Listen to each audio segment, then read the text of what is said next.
அலங்கரிச்சி நிற்கும் போது என்ன பேரு கூறுது?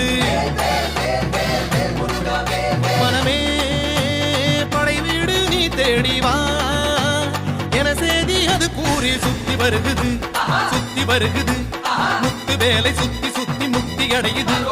கத்தி வருகுது, கத்தி வருகுது. தங்க வேலை சுத்தி சுத்தி தஞ்சம் அடையுது.